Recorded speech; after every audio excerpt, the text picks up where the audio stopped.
Hi, it's Rebecca Whitman, your host of the Balanced, Beautiful, and Abundant Show. I'm a top rated life coach, an international best-selling author, and a multi-passionate entrepreneur. I'm on a mission to help you go from burned out to balanced, beautiful, and abundant. The experts on this show will help you achieve work-life balance so that you can experience abundance in 7 pillars of life: spirituality, health, emotions, romance, mindset, social, and financial life. When you have all 7 pillars of life in alignment, you are balanced, beautiful, and abundant. Let's go.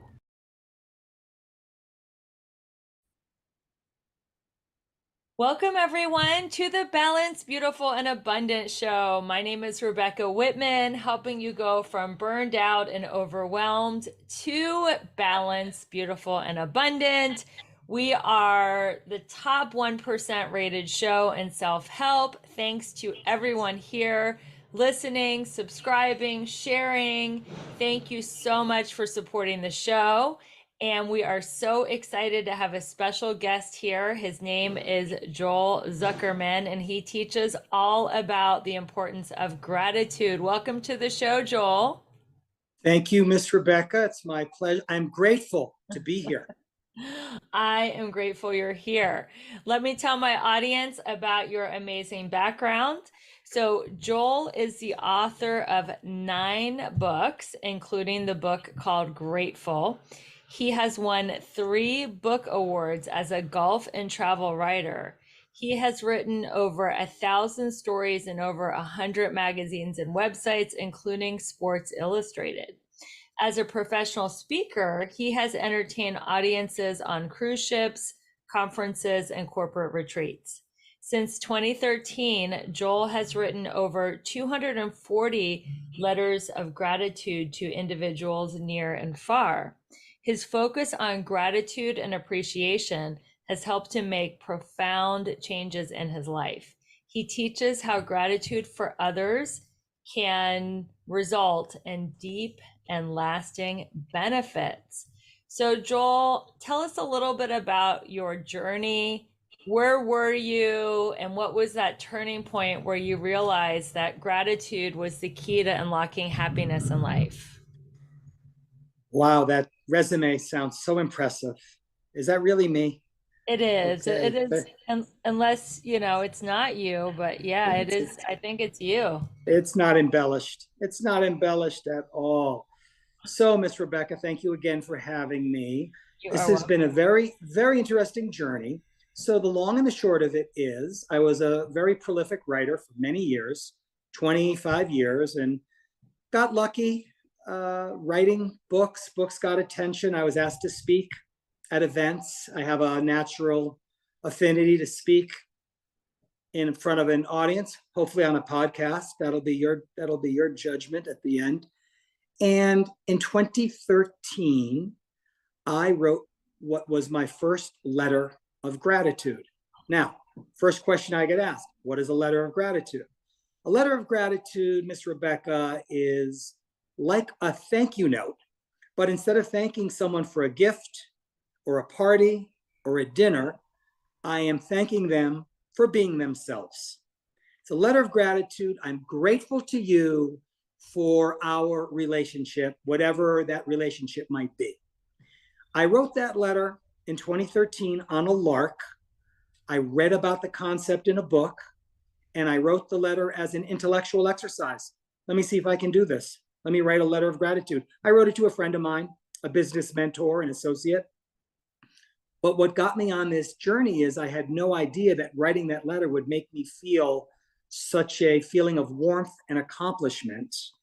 I found it addictive. So over the last 10 years, I have repeated that 240 times. I find the concept of expressing myself in writing to people who have befriended me, mentored me, helped me, shown me a kindness to be an intoxicating feeling. And it is something that it's so imbued in me now, I could never imagine giving it up. That is so beautiful. So, what was the book that inspired you to write your first letter of gratitude? Look at that. You're like a DA asking all the right questions in court. That is a very famous, and I've never read a self-help book in my life. And I didn't read this one. I just glanced through it. Huge bestseller from the 1990s. You've heard of it. Don't Sweat the Small Stuff. And it's all small stuff. And it's a book of life hacks, little 2-page, 3-page micro chapters on different things you can do to lead a more meaningful life. One of the chapters was called Write a Heartfelt Letter. So at that time, in November of 2013, I was busy, busy, busy writing stories, planning books, writing books, promoting books. And I said, I can do this. I looked at it as an intellectual challenge. I can write a letter of gratitude, or I can write a heartfelt letter. Sat down, banged it out on my computer, texted the recipient for his address, mailbox, stamp, envelope, boom, put it in the mail. What I didn't anticipate was that feeling of warmth that I got when I dropped it in the mail. So I wrote another one, and then I wrote another one. And on we have gone over these last 10 years, now 240 letters out the door. That's amazing. One of the things that I have been working on is giving gifts for fun and for free. So, how do you stay detached from how the recipient will receive the letter? Like, have you ever written a letter and gotten no response and just you got your satisfaction from dropping it in the mailbox? Or how do you just give it the letters away for fun and for free, being detached to the response? You are really quite a DA, aren't you? That's another incredible question. All right, this is going to blow your hair back. 240 letters out the door. I've heard from approximately 80 people, which Oh, means 2 out of every 3 people do not, allow me to repeat that, do not respond. Here's a word your audience is not familiar with. If they are, then they should belong on Jeopardy. It is called doxophobia. Doxophobia is the fear of being praised. Okay? If you're a doxophobe, you don't want any attention. So I have come to learn that maybe not everyone in the world, but many people I know seem to have a touch of doxophobia. And most of the letters I've sent have not been acknowledged. It has been a tough journey for me because I don't expect a singing telegram. I don't expect a dozen roses, but it is nice to get a text. Hey, got your letter. Wow, what a surprise. Boom, end of story. When that doesn't happen, there's always the chance they did not receive the letter, which is an entirely different thing. Because let me make this very clear right now. All of these letters, these 240, have been put in the mail with a stamp. They are all typewritten. I'm showing my age. They are all on the word processor because I don't want to subject anyone to my handwriting. And furthermore, I have this incredibly voluminous archive of who I've written to, what I've said, and when I've written to them. That has allowed me to write books on the subject. But most people, 2 out of 3, do not acknowledge it. But I have a extremely instructive story I want to share with you and your listeners about how these letters impact the recipients, despite me not hearing from 2 out of every 3. May I share it with you? I would love to hear it. Okay, thank you. I was hoping you'd say that. So years ago, early on, probably 20, 25 letters into this lifelong hobby, I wrote a letter to my wife's BFF, who was undergoing a divorce, suffering through a divorce. And I always admired her.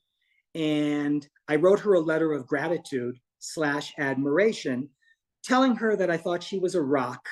I thought she was incredible. And I admired how she didn't drag her soon to be ex-husband through the mud. It wasn't one of those ugly things. She continued to earn a living. She continued to support her family. And I wrote a letter saying as much. This woman, we'll call her Hillary, has never in 10 years said a word to me. She did, however, say something to my wife.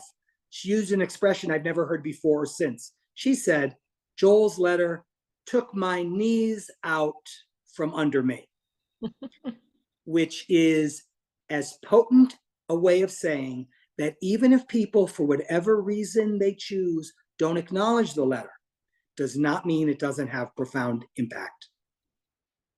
That is so beautiful. And there's a lot of entrepreneurs listening to this podcast today, a lot of content creators. And you might think you're putting out content, you're pouring your heart into these lives or into your email newsletter, and no one's responding. I know I have felt that way. Just because you're not acknowledged or replied to or commented on or liked, it does not mean that the energy and the love and the authenticity that you're pouring out into the world is not received. I truly believe it is received, and that, the law of physics, right? Every action has an equal and opposing reaction. You can't pour so much of yourself out and not have any effect on the world. You are affecting the world. So if you're listening and you need that encouragement to keep pouring yourself out into your social, into your newsletter, into your clients, keep going. And how do you deal with rejection? I know you've dealt with a lot of rejection because you've had a very long career as a writer and a speaker. And I'm sure sometimes you have, had your articles not make the main edit.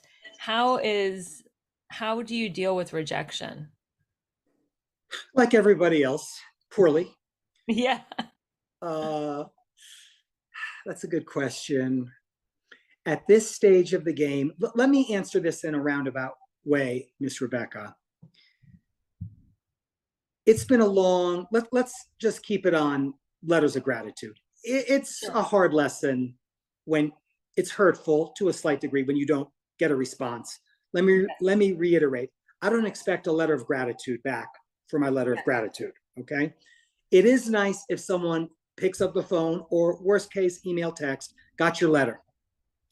It doesn't happen that often, which has shocked you, and it's certainly shocking your listeners. I am trying to understand that I write letters for my own sake. Yes. It's a tough lesson, and I've been at this now for more than 10 years, and I'm not going to lie. There's been some hurt feelings and some, if I'm going to be perfectly frank, some changed relationships, and not for the better, based on this concept. But I'm trying, as I get older and as I get more into this whole gratitude tiger thing, to write the letters only for myself. I think about that story of my wife's friend Hillary. The letters are doing good despite people not being inclined to pat me on the back, Phyllis, in a manner of speaking. So as for rejection, I'm not writing commercially anymore. I have a new book coming out called Gratitude Tiger. I will use this book when it's done just to supplement my speaking engagements. When people hear me speak, they want to know more. So I'm going to have a book out that will guide them or help them figure out who to write letters to and how to write these letters. So in terms of submitting to magazines and websites, that is thankfully behind me. So let's talk about some of the key components of a gratitude letter, because I'm sure the listeners are going to want to write a gratitude letter right away after hearing this very compelling interview. So, what are some of the key components in them writing their first gratitude letter? What do they need to include? Okay, great question. And after that, be sure to ask me the 7 pillars of Yes, expressive gratitude. we will Why get you into write that. letters, why Right. you write letters. But what should you put in the letter? That's Yes. great. That's great you mentioned that, because I'm working on that in a chapter in the new book. So I write letters that are 7 paragraphs long. Okay. But you could write a letter that's 7 sentences long.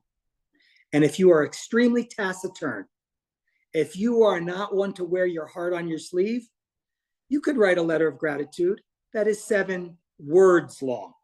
Okay. I do 7 paragraphs because I've got a lot to say. Or as the old expression, Rebecca, if I had more time, I would have written you a shorter letter. That's attributed to sometimes Mark Twain, sometimes Winston Churchill. Apparently, I have limited time, so I write longer letters. I don't even know what to say about that. But my point is, I write 7 paragraphs. I'm a free thinker, free associator. You can write 7 sentences, and you can even write 7 words. Let me give you a few examples. You want to write a powerful, not even letter of gratitude, a powerful sentence of gratitude? I love you and cherish you. You mean the world to me. This department would not run without you. All of these single sentences are extremely powerful. Now, if you want to be a little bit more expansive and fill up the page and provide a little bit more context, I will often start a letter by commenting on the surprise the recipient is going to feel. For example, dear Rebecca, I imagine opening this letter is going to surprise you, period. After all, we haven't seen each other in nearly 10 years, period. But I want you to know that the time we spent together, fill in the blank, at the sorority, at the XYZ company, in the military, whatever it is, were some of the most meaningful and profound years of my life. So you can start a letter by referencing the fact that it's such a surprise to be getting this letter. Then you might want to reference a couple of common denominators. Remember the time at Sorority Rush when we were in the dance-a-thon? I was exhausted, but you encouraged me to keep going. And lo and behold, I took second place. In other words, the second thing you might want to do is recall something specific that you are grateful to, that the person you're writing to has probably forgotten about. Okay? So the first thing is reference the surprise of the letter. Second, come up with something that the recipient might not even remember happening between you two, but it's etched in your memory. Third, you might want to reference, if you want to get more personal, talk about what you, the recipient, has meant to me. You know, Rebecca, you're a busy woman, you're a life coach, and you have many clients, but I want you to know when we did that one-on-one coaching, when I was in that dark place 16 months ago, you really helped me see things from a different perspective. So these are just some of the techniques you can use to flesh out a letter. But let me go back to the first point. I write 7 paragraphs. You can write 7 sentences. Some of your Clint Eastwood type listeners can write 7 words. It doesn't matter the length, it matters the intent and the potency. What is the significance of 7 words, 7 sentences, or 7 paragraphs, which is going to lead us to the 7 pillars of gratitude question? But what is the significance of having 7? None whatsoever. I guess you just drew the analogy that I'm too dumb to think of, which is I do have the 7 pillars of expressive gratitude. But as I look at my letters, they're all typewritten, they're all a full page, and they are generally, depending on how long the paragraphs are, they're 6, 7, 8 paragraphs long. So just for the symmetry, I say, I write 7 paragraphs, but you can write 7 sentences. And you, Mr. Closed-mouthed, don't show your feelings, can do it in 7 words. And by the way, I know you mentioned this to me before we started, you don't have a lot of necessarily corporate executive types who love your podcast, but say you have, I don't know, 50 people in your department, maybe 100.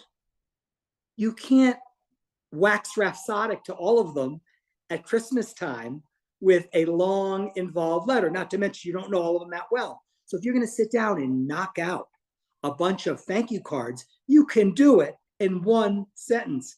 This department wouldn't run without you. Boom, that's it. Signed by the boss. You're going to get some employees who will want to run through the wall for you, just with that simple, potent sentence. And when you have a stack of cards because you have 80 people in your department, You can do that in a couple, 3 hours. Vary the message, of course. Don't write the exact same thing on every card. But my point is, you can do it extremely succinctly and not put in the whole kitchen sink. To me, it's an act of creativity. It's an act of love or kindness, or I'm not going to lie, sometimes it's transactional. I write business letters of gratitude, and I feel the need to expound, but not everyone feels that way, and not everyone should. So let's get into the 7 pillars, which is so funny because I have the 7 pillars of abundance. You have the 7 pillars of expressive gratitude. What are they?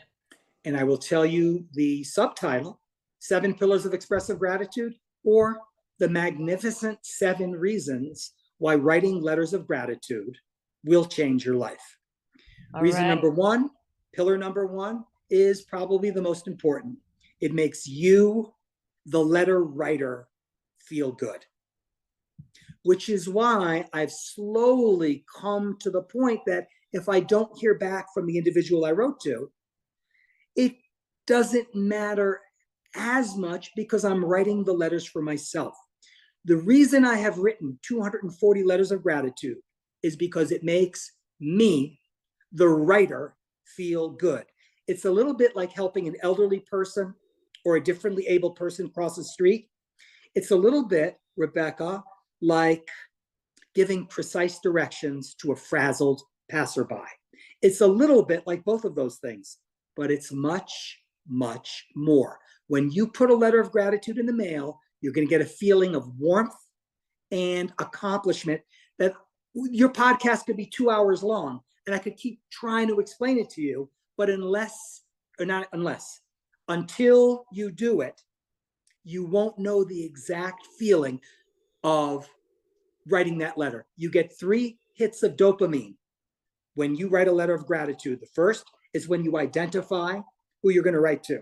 The second is when you reread the letter that you just wrote. And the third is when you drop it in the mail, put it on their bureau, put it in their backpack. Those are the 3 hits of dopamine. The first pillar, it makes you, the letter writer, feel good. Reason number 2, pillar number 2, painfully obvious, it makes the recipient feel good. Okay? I won't belabor that because it's obvious, but let me just say this. Most everyone is battling through, everyone on this planet is battling through life. All right? If you're lucky, it's just a minor skirmish, but for most people, it's all out warfare every day, trying to get ahead. I mean, look at your business. If everyone was rainbows and unicorns, no one would call your 800 number. Okay? That's right. So everyone is battling through life. You get a letter of gratitude in the mail out of the blue. Someone from your past or your present is saying, hey, Rebecca, I'm grateful to know you. This is going to be the highlight of most people's day, if not their week. Pillar number 3, it makes the letter recipient feel good about you. About you. Now, most people want to be liked. Not everybody. CEO types want to be admired, respected. Despots and dictators and autocrats, they want to be feared. But most people want to be liked. Yes. When you write a letter of gratitude, the recipient's opinion of you isn't going down. Might not go up, but it's not going down. All right? So pillar number 1, it makes you feel good. Pillar number 2, it makes the recipient feel good. The third pillar is it makes the recipient feel good about you, the letter writer. Number 4, it's a creative process. We all need more creativity in our lives. I don't care if you're a screenwriter or a sculptor. And writing a letter of gratitude, whether it's 7 words or 7 sentences or 7 paragraphs, is a creative process. Very important is pillar number 5, Rebecca. It turns your focus outward. Okay? 5 words describe 90+% of humanity. What's in it for me? What's in it for me? What's in it for my family? What's in it for my business? When you write a letter of gratitude, your focus is outward. For that 20 minutes, or if you're writing 7 words, for that 20 seconds, your focus is on the other person. And that is really healthy. Reason number 6, Let's pillar talk number about 6. focus outward. There's a saying, when in doubt, focus out. And when you are self obsessed, thinking of I, me, that is where there's a lot of anxiety, a lot of depression, a lot of inner turmoil. But if you can focus out by writing a letter like this, or being of service to someone else, even being an active listener, even sharing this podcast with someone, just be of service, focusing out, you will be relieved of what they call in the 12 steps the bondage of self. And being relieved of Really? that self obsession is a gift, whether it's for 1 minute, 10 minutes, 1 hour. So go out there and focus out. Go ahead. What is the sixth pillar? I will, but first let me interject Yeah, this. When I first heard you, when you came across my radar, you were on that Pain Game podcast. I was. Yeah. Okay. And I reached out to the host there. Her name is Lindsay Soprano, as you recall. And I Yes. said to her, you should have me on your podcast. Yeah. Why is that? Because when you're thinking about someone else, in other words, pillar number 5, Mm-hmm. you're out of your own head. And if the people who are listening to that podcast are in chronic pain, which, let's face it, hard to get out of your own head when you're constantly in discomfort. If you can focus on someone else for the 20 minutes or however long it takes to write a letter of gratitude, that helps your pain level, just for the fact that for that time you're writing the letter, you're thinking about somebody else. That's how you came across my radar originally. So back to our regularly scheduled program. Pillar number 6 is the ripple effect. You receive a letter of gratitude from your college roommate. You're completely taken aback by this altruism, this gesture, and you say, I should write my cousin. We were like sisters all those years at our grandparents' lake cabin. I don't think I've spoken to her since the last family reunion. And then you write a letter because you received a letter. That's the ripple effect. 7th and finally, the legacy effect. You write a letter of gratitude, Rebecca, only 2 things can happen. You'll pass away before the recipient, or the recipient will pass away before you. Now, I've written 240 letters. I've lost about 10 of the individuals I wrote to. The first thought I had when I heard so-and-so was gone was, I am so glad I wrote them a letter of gratitude to let them know how I felt about them. Now, regarding the letter writer passing away before the recipient, thankfully no personal experience just yet, but I hope when that day comes, people will say, wow, he's gone? He wrote me this letter out of the blue years ago. He really knocked my socks off. So the legacy effect is as important as any of the previous 6 pillars. And your letters will live on forever until Possibly. until they throw them away. But I mean, the memory and the effect of impacting someone for the better, that energy that you put out into the universe, because then that person's going to feel better about themselves and they're going to be kinder, more loving to the next person. That's part of the 6th pillar, the ripple effect. But those ripples that you put out into the universe are going to last forever. So these are great I hope reasons so. to I can only hope. these are great reasons to write letters. I was really touched. Have you ever read Bono's letters of gratitude to the people that have changed his life for the better? Bono of U2. Yeah, I knew what you meant by Bono, but the answer is no. His letters, I mean, if you haven't read those and you're listening, get your hands on some of them because they're immortal. They're like, published literature. So writing a beautiful letter of gratitude, as Joel is describing, or how Bono did, are just pieces of literature that could last forever if they're really eloquent and heartfelt. Well, So, Rebecca, let me interject this. 240 letters out the door. I imagine several have been thrown away. I imagine, I'm quite certain several have been framed. But wow. in the vast middle, let's say there's half a dozen that have been misplaced or tossed, and there's maybe a few or half a dozen, who knows, that have been framed. I know for a fact people have said they have. But in that vast middle of 220 letters that weren't thrown away or weren't framed, I like to think they're in a folder. I like to think they're in a coveted desk drawer. Because, I mean, think about your Christmas cards or your birthday cards. What's the sell by date? You put them on your kitchen counter, on your mantle.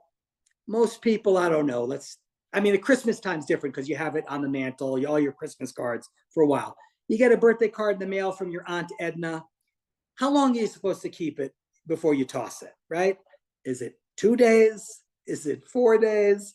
I like to think the letters I've written are being kept. I don't know for a fact, but thinking that way makes me feel good. You know what's funny, Joel, is I have every letter and card that has ever been written to me for my entire life. So I don't throw anything away that is a letter or a card. And when I was in high school, to date myself, we used to actually pass notes in the hall, and I have all the notes that were passed to me during class and in the hall, and they're all at my mom's house. She still lives in my childhood home. It is so much fun going back there and reading those notes. I have all my old diaries and journals. I just, I'm not a hoarder. I throw stuff away sometimes that I shouldn't, but I won't throw any of those away. That is really incredible. So, you know what that makes me think of? For a long time, it's helped my speaking career. Obviously, it would help anyone's speaking career being a member of Toastmasters, which is the international organization for public speaking. And when you speak at a Toastmasters club, people pass you what are called love notes. So they hear you speak, and many of the members, many of the attendees will write down a sentence or two or three to encourage you or tell you what they liked or they didn't like.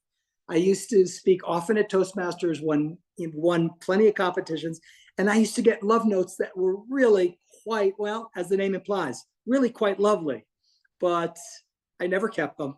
If I kept every love note I ever got, it would probably fill a shoebox. But I'd look at them. I don't know. Maybe it's men are from Mars and women are from Venus. I don't know. I'd read them, admire them. Maybe I'd keep them for a week or two and then tossed. Part of me wishes I still had them, but unlike you, I don't have any of that. Well, they're really powerful. I went to this leadership training, and they're called letters for a rainy day, because being human, we have good days and bad days, and organized in this cute little folder, and they're just words of acknowledgement and appreciation. So when you're having a tough day, you just pull out your folder, letters for a rainy day, and it just reminds you of who you really are and lifts your spirit. So having these letters around is just such a gift that you can give someone. That's amazing. It never occurred to me, and I don't know if I admire you or I think it's a little odd. You have like your birthday cards from when you were 7 years old. Well, I think I start saving stuff in high school, but yeah, all All the way right. back So from. 12 years ago. Fantastic. It's got to Oh be yeah. quite Yeah, a pile. definitely. There's a lot of cards. So what is the difference between just passive gratitude or regular gratitude and proactive gratitude? Okay. Great question. So passive gratitude, or what I call reactive gratitude, is when you get a benign medical diagnosis. Hmm. It's reactive. It's Pavlovian. Yes. Reactive gratitude is when your turbulent flight lands safely. Reactive gratitude is when your kid gets into their first choice of college. Oh my God, I'm so grateful. Everyone on the planet, Rebecca, doesn't matter how brutal your circumstances are, everyone on this planet feels reactive gratitude once in a while. The key to improving yourself in this emotional way is by embracing not reactive, proactive gratitude. You proactively decide to be grateful 5 or 10 or 20 times a day. Find gratitude in the situations you are in. So I've mentioned this twice, and I know you're going to give me a shout out. My website is gratitudetiger.com. And my new book, which will be out later this year, The Gratitude Tiger.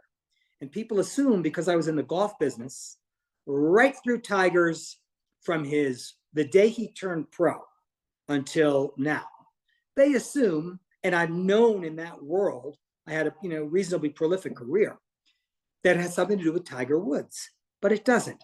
Tiger is an acronym, and it means tapping into gratitude engenders rewards.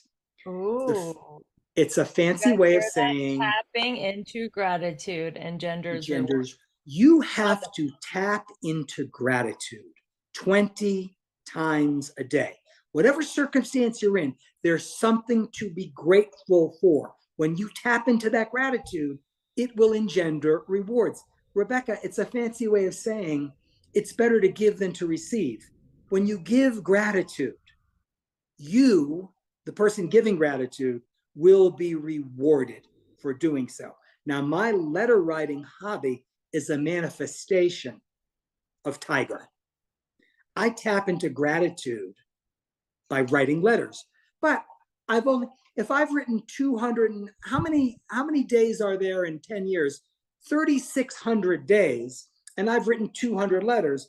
I can't do the math in my head, but that means at least I'm only writing a letter every 15 days or whatever the math might be, every 20 days. How am I showing gratitude the rest of I'm only writing a letter once every couple of weeks. How do I show gratitude? Every situation I'm in, all day, every day, I try to find the goodness. I try to find the gratitude within the situation I'm in. Tiger, tapping into gratitude engenders rewards. And you will be rewarded with more equanimity, more emotional balance. Physiologically speaking, you can improve your sleep patterns. You can lower blood pressure.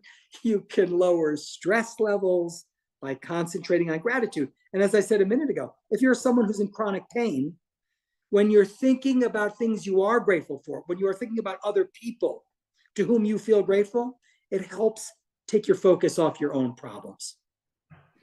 So, what kind of, other than writing the letters, what kind of practices do you employ for gratitude? Do you have any other methodology or methodologies that you use? I do. So everyone, 97.5% of your listeners have heard of journaling, okay? A Of course. gratitude journal. You can journal about whatever you want, but most everyone's heard of a gratitude journal, okay?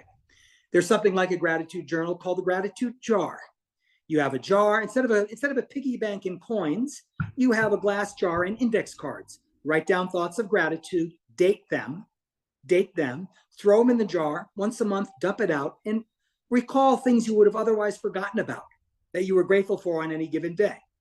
I don't have a journal and I don't have a jar, but let me tell you what I do. Every night, I do something called Count Your Blessings.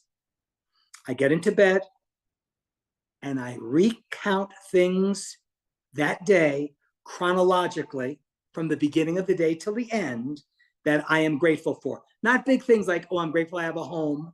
I'm grateful I have a family. Little things. I'm grateful I had yogurt and fruit for breakfast. I was craving bacon and eggs. I'm grateful I saw Bill at the hardware store. I'm grateful when I pulled into the gas station, a pump magically opened up in front of me. These little moments of grace, recounted from morning till evening, will have a calming effect on the nervous system and allow you to find sleep more easily. That is a gratitude practice that I don't know the last time I've missed a night. It's been years. I get into bed, and no matter what's on my mind, before I start ruminating about whatever the problem or the issue might be, I go through my counting of blessings, and it helps put me in a calmer, quieter state. That is my main gratitude practice, other than the letter writing. Well, that is something we can all do. And there are so many great takeaways from this interview. So if you're listening, I am assigning you a couple things. If you want to challenge, write a letter of gratitude and do the Count Your Blessings exercise tonight. And I know my listeners are going to want to stay in touch with you, Joel. How can people find you online? Where are you hanging out? And how can they find out about all your awesome books? Well, Miss Rebecca, you're very kind. Go to gratitudetiger.com. Nothing to do with Tiger Woods, as I made abundantly clear. And by the way, the tagline on my website is fiercely grateful since 2013, which is when I started my letter writing. Who knew it was going to be a hobby? You know what, Rebecca? I wrote one letter. It never occurred to me I would write a second letter. But here I am, 240 letters down the road. Everything about what I'm doing, my new book, my speaking gigs, which is my main focus, is at gratitudetiger.com. I have a new Instagram account, which I just started, gratitude underscore tiger, gratitude underscore tiger. And I'm basically out there now spreading my message to corporate groups. We're not talking about it because, as you said, it's not your audience. There's certainly an efficacy about showing gratitude in the workplace, right? If you're not a Wall Streeter, many businesses are not in a position to give raises, to give bonuses. And by the way, research shows millennials, they're not that concerned about compensation. You and I coming up through the ranks, we wanted more money. I mean, that's how life was. Millennials are more concerned with autonomy, being recognized, having responsibility, being validated, and the concept of their superiors recognizing them with a letter or a note of gratitude is right in the wheelhouse of what I'm trying to espouse. So anything you want to know about me and what I do and where I speak and the audiences I'm speaking to can be found at gratitudetiger.com. Yeah, that reminds me, and this will be my final point before we wrap it up. People will work for a living, but they'll die for recognition. And because a lot of companies are tight on their budget, compliments and words of gratitude and appreciation are free, and they mean so, so much to people. So, So so true. So very true. yes, if you can't afford to give someone a raise or a bonus, you can write them a letter or give them a card or some kind of statement of gratitude. So, everyone, this has been another phenomenal episode of the Balanced, Beautiful, and Abundant Show. I'm your host, Rebecca Whitman, helping you go from burned out to balanced, beautiful, and abundant. We love our listeners. Keep listening, rate, review, subscribe. Copy and paste this link, share it with a friend who could use some gratitude in their life. And don't forget, if you ever want to take a screenshot, tag me on Instagram at Rebecca E. Whitman. I will give you a shout out and recognize you for listening to this incredible episode. Thank you, everyone, again. I will see you next week with another incredible guest. And until we meet again, keep your vibe high and magnetize. Bye, everyone. Thank you so much for listening to another amazing episode of the Balanced, Beautiful, and Abundant podcast. It's your loyal listening that makes our show top 0.5% in the world. I would love to connect with you in person. We're having our second international retreat October 3rd through 6th in Belize. If you like yoga, sound baths, and want to get all 7 pillars of abundance to a level 10, this retreat is for you. Just go to the link tree in the show notes to snag your $200 off promo code before April 15th. And let's end the year 2024 with momentum so that going into 2025, you will have so much abundance in all areas of life that you will be setting yourself up for the most incredible year ever. It is going to give you something to look forward to all year. Make sure you snag your spot before April 15th. And if you have any questions, you can always email me at RebeccaElizabethWhitman.com. My email address is on my website. Thank you so much for your loyal listening. And we will see you on the next episode. And some of you lucky, lucky ladies will see you in Belize. Bye.